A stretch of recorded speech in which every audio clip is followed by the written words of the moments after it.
Placido Domingo is considered as a living god in the opera world, but he now faces dozens of accusations of sexual harassment.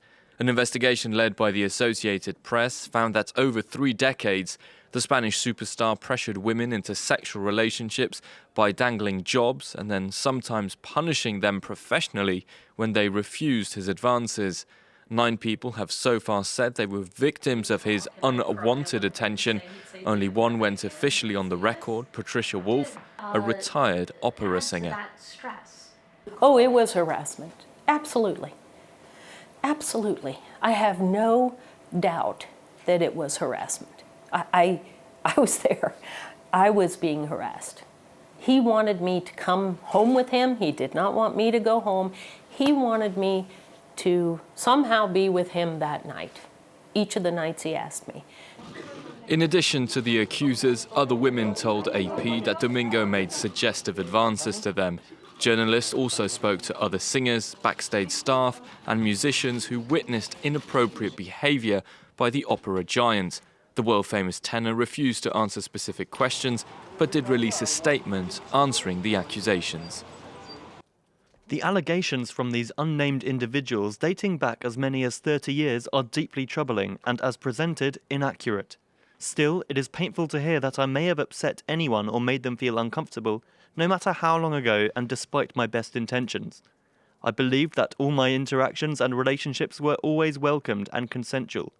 People who know me or who have worked with me know that I am not someone who would intentionally harm, offend or embarrass anyone. However, I recognise that the rules and standards by which we are and should be measured against today are very different than they were in the past. I am blessed and privileged to have had a more than 50-year career in opera and will hold myself to the highest standards. Members of the opera industry described Domingo's behaviour as an open secret. AP said they independently verified that the women's stories matched their locations and overlapped with those of Domingo. The findings revealed the victims had consistent, similar patterns in their narratives. Placido Domingo would call them persistently, often late at night. He would express interest in their careers and helping their careers. And he would ask them to come meet him privately, to come sing for him, to sing an aria for him, often at his apartment or his hotel room.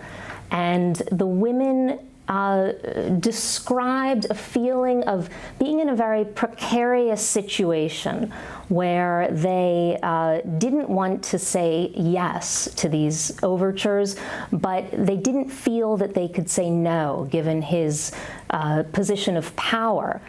Placido Domingo's accusers said they felt emboldened to come forward in the wake of the #MeToo movement.